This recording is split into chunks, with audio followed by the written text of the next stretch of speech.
Hola, ¿qué tal? Dans cette vidéo, nous allons apprendre à calculer les racines d'un polynôme de degré 2. Voici les étapes de la démarche. Il faut tout d'abord vérifier que c'est bien un polynôme du second degré. Ça paraît évident. Une fois que c'est avéré, il faut exprimer puis calculer delta, qui est le discriminant. Une fois qu'on a calculé delta, il faut débattre du nombre de racines en fonction de sa valeur. Dans cette vidéo, on va traiter les trois cas possibles de façon à ce que vous ayez un modèle de rédaction pour les trois cas possibles. Une fois que cela est fait, vous donnez les formules littérales des racines, lorsqu'il y en a, parce que ce n'est pas toujours le cas, puis vous finissez le calcul numérique. Dans ce premier cas, nous allons déterminer les racines, s'il y en a, du polynôme x carré moins 3x moins 28. C'est évidemment un polynôme de la forme ax carré plus bx plus c avec a égale 1, ici, b égale moins 3 et c égale moins 28. Le discriminant du polynôme a pour expression delta égale b au carré moins 4ac, ce qui ici donne que delta est égal à moins 3 au carré moins 4 fois 1 fois moins 28.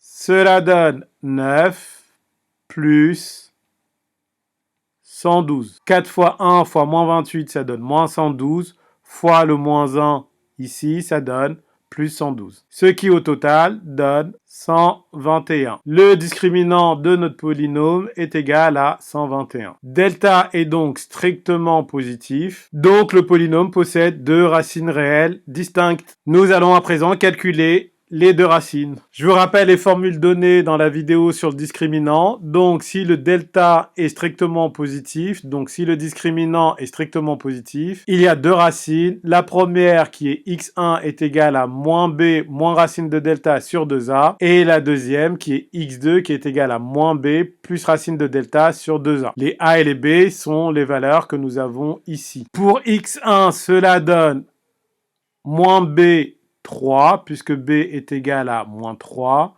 moins racine de 121 sur 2 fois a, mais a égale 1, c'est-à-dire sur 2. Cela donne 3 moins 11 sur 2, car racine de 121, c'est égal à 11. On finit le calcul, cela donne moins 8 sur 2, c'est-à-dire moins 4. Donc x1 est égal à moins 4. Pour x2, en appliquant la formule, cela donne moins b, c'est-à-dire 3, puisque b égale à moins 1, plus racine de delta sur 2, ce qui après simplification donne 3 plus 11 sur 2, c'est-à-dire 14 divisé par 2, soit 7. Donc x2 est égal à 7. Une fois que vous avez fini le calcul, vous pouvez faire une petite phrase réponse en disant que les racines du polynôme sont moins 4 et 7. Intéressons-nous à un deuxième cas qui est x carré plus 2 tiers de x plus 1 neuvième. Si vous avez compris la démarche utilisée dans le premier exemple, je vous conseille de jouer le jeu et de le faire vraiment par vous-même. Faites pause et la réponse détaillée qui sera donnée rapidement va suivre. Essayez de jouer le jeu. On regarde le plan de rédaction qu'on a établi pour le premier exemple avec a égale 1, b égale 2 tiers et c égale 1 neuvième. On calcule delta à l'aide de la formule b au carré moins 4ac, ce qui donne 2 tiers au carré moins 4 fois a1 fois c 1 neuvième. Et après calcul, on trouve que le delta est égal à 0. Delta est égal à 0, donc le polynôme possède une racine double. Cette racine, le plus souvent, on la note x0. x0 est égal à moins b sur 2a. Ici, b est égal à 2 tiers et a égal à 1, donc ça donne moins 2 tiers sur 2.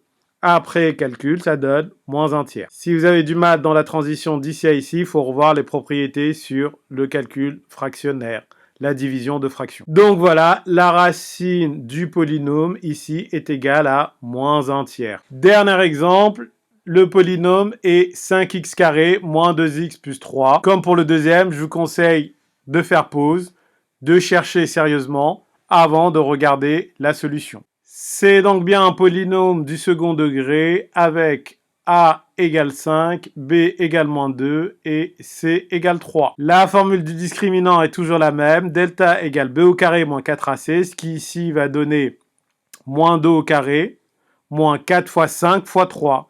ce qui après calcul va donner moins 54. Ici, le discriminant est strictement négatif, donc le polynôme ne possède aucune racine réelle. Pourquoi précise-t-on réel ici? Eh bien parce que en classe de terminale, même lorsque delta sera strictement négatif, il sera possible de trouver des racines, mais ces racines, elles, ne seront pas réelles, elles seront complexes. Donc si vous êtes un élève de première, ne vous tracassez pas là-dessus, dites qu'il n'y a pas de racines. Normalement, on ne devrait pas vous en vouloir. Voilà, vous avez vu les différents cas possibles. Cette vidéo est donc à présent terminée. À très bientôt.